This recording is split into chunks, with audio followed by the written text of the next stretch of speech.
대대장이 목숨을 걸었냐 안 걸었냐. 예, 잠시만요. 지금 이국정 교수가 부상자에 대한 브리핑을 하는 것 같습니다. 잠깐 연결을 해보도록 하겠습니다. CNN, have you come from CNN, man? Yes.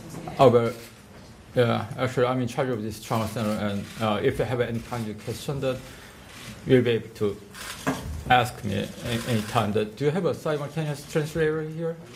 Yes, I do. Okay. Have you got any equipment for that? Oh, yeah. Well, come up there, and then if you need a simultaneous translator, that we got to coordinate that. Okay. Any other reporters from Reuters? Okay. Are you able to understand what's going on around here? Okay. Sure.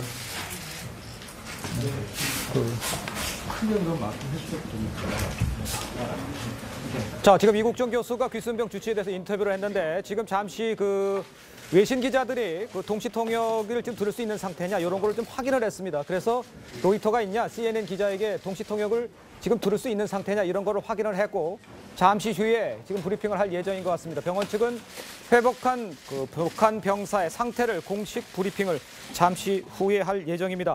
저희가 이 브리핑 내용은 브리핑이 시작을 하면 바로 연결을 해드리고요.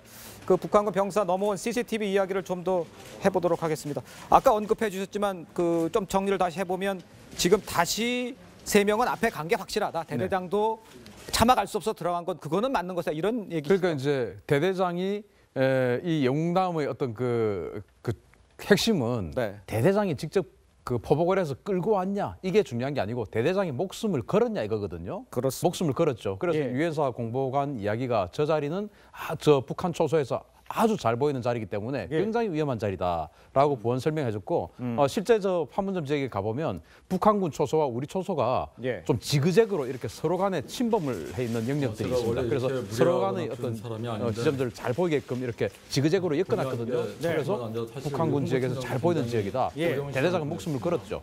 그렇게 우리 판단해야 됩니다. 저희 같은 이렇게 작은 시골병원에서 지방병원에서 저희가 사실은 이거보다 훨씬 더 큰 수술이나 큰 환자 치료를 많이 합니다. 오늘 아침에다가 여기 계시는 분들은 보셨겠지만 오늘 아침에도 여기 헬기가 이 기상에 출동하는 걸 보셨을 겁니다. 저도 어저께 야간 비행을 마쳤습니다. 어저께 야간 비행을 하고 들어왔습니다.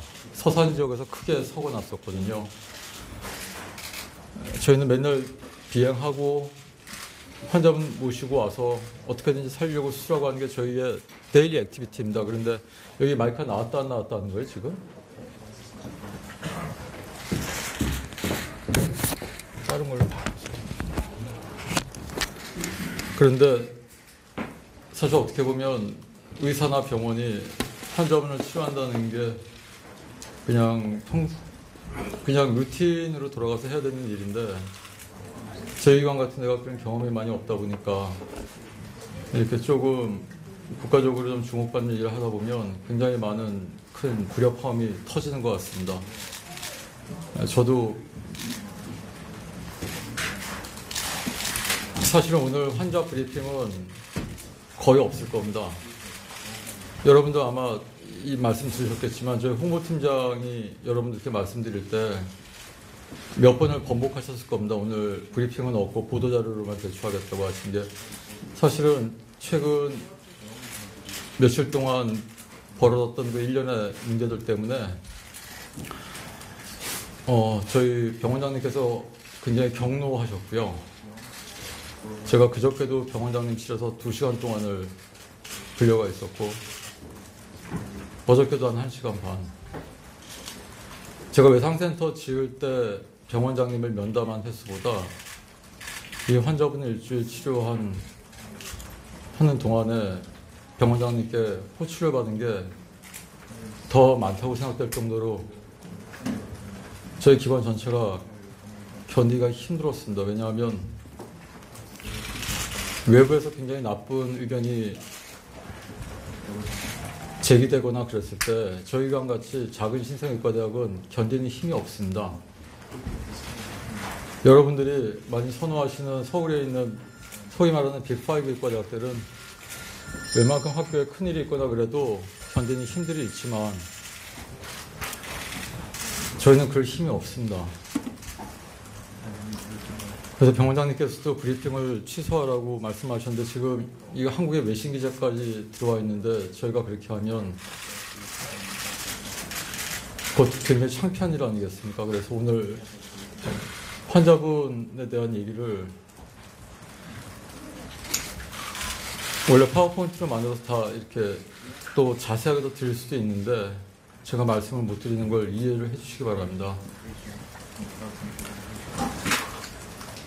저도 이런 상황까지 온 게 굉장히 자괴감이 듭니다. 왜냐하면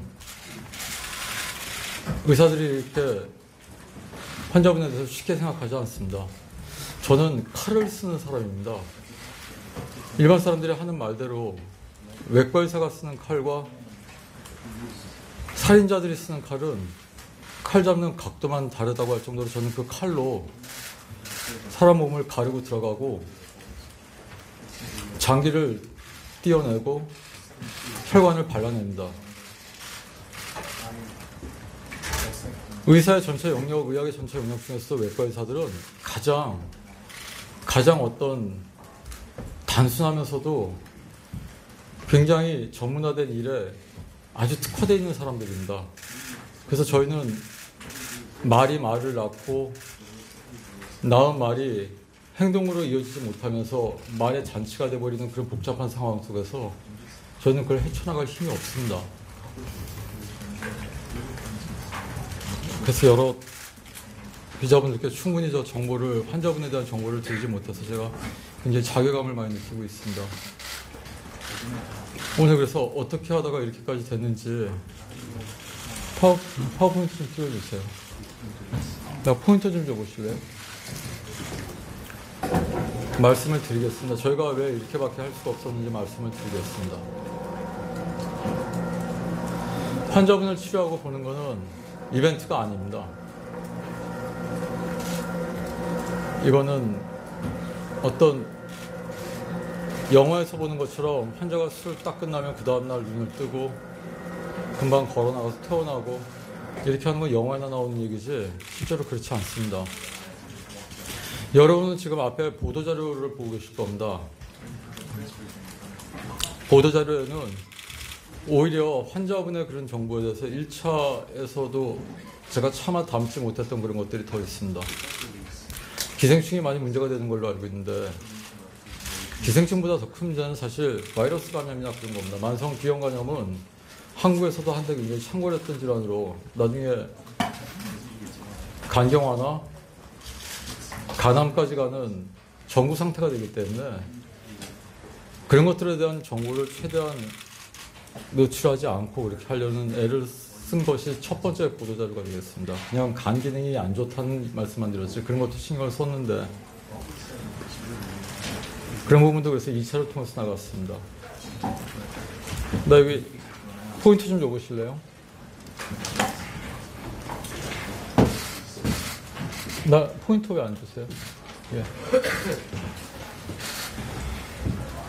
불 좀 다 꺼주세요.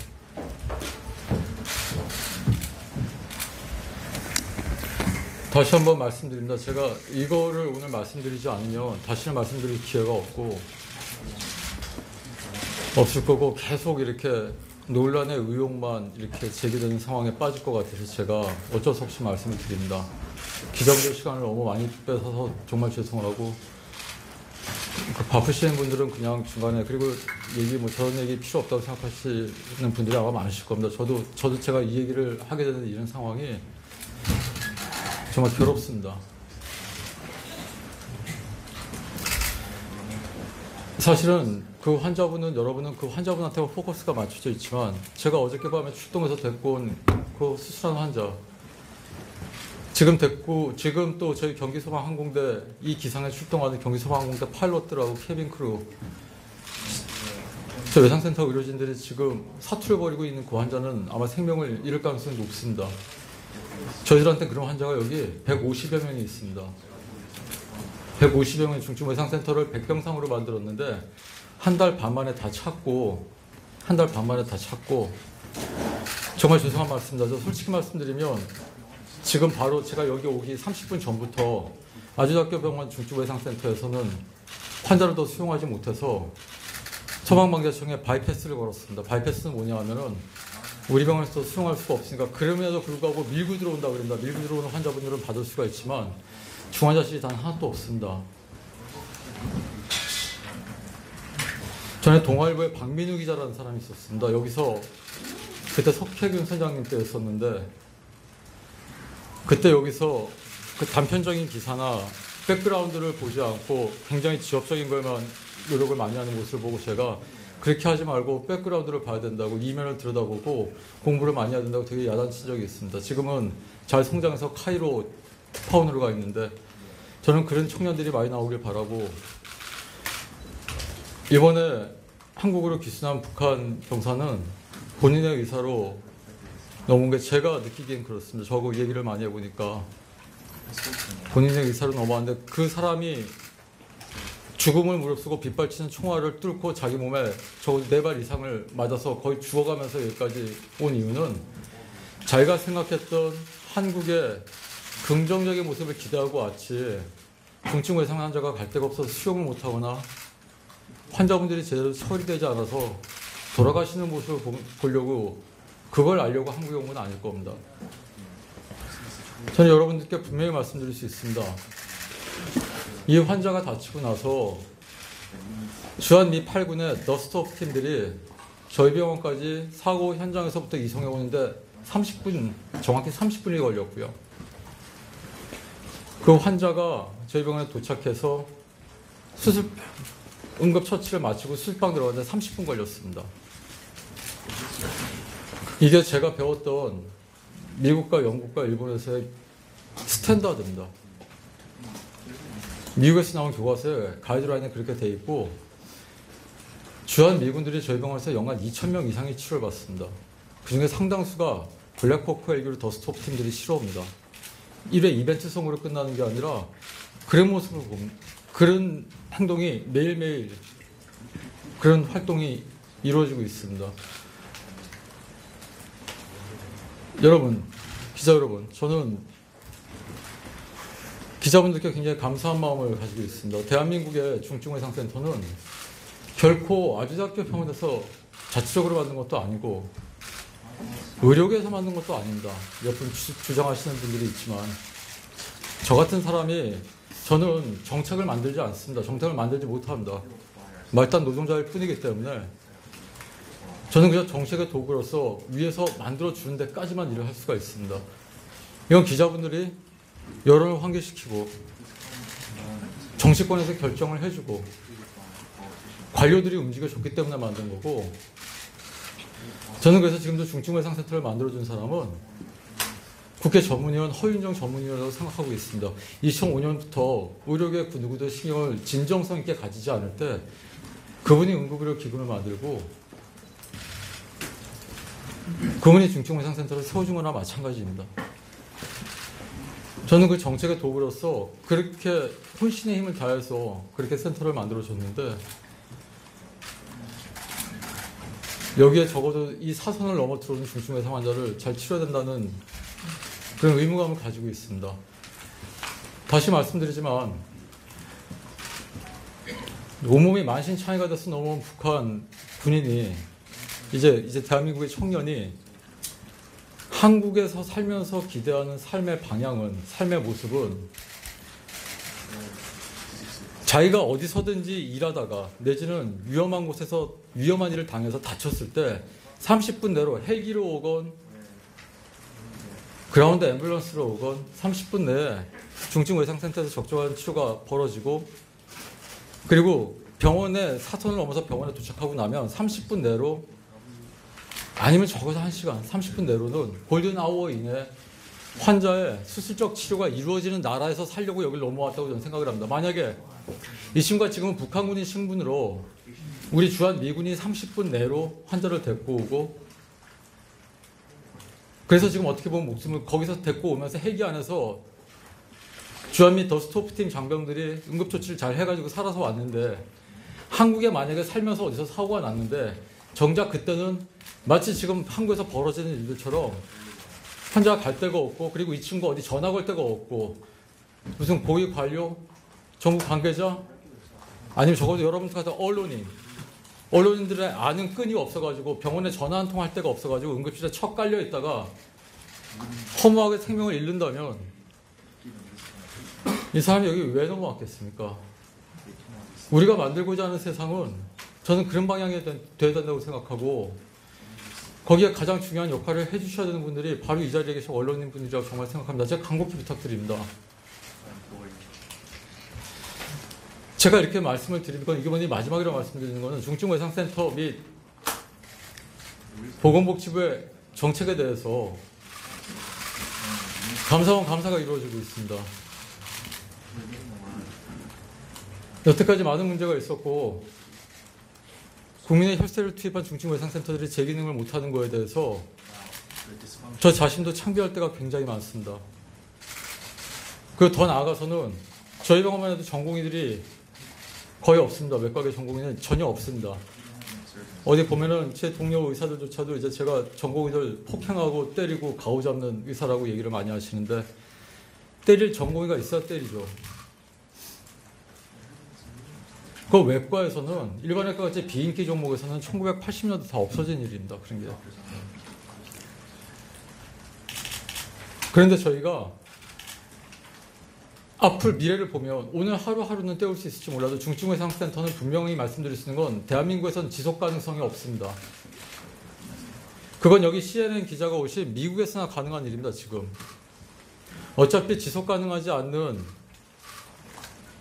중증외상센터 안에서 지속 가능하지 않는 현실에서 앞날이 한 발치도 보이지 않는 미래를 보고 마지막까지 갈 때까지만 간다고 버티는 게 저희 팀원들이고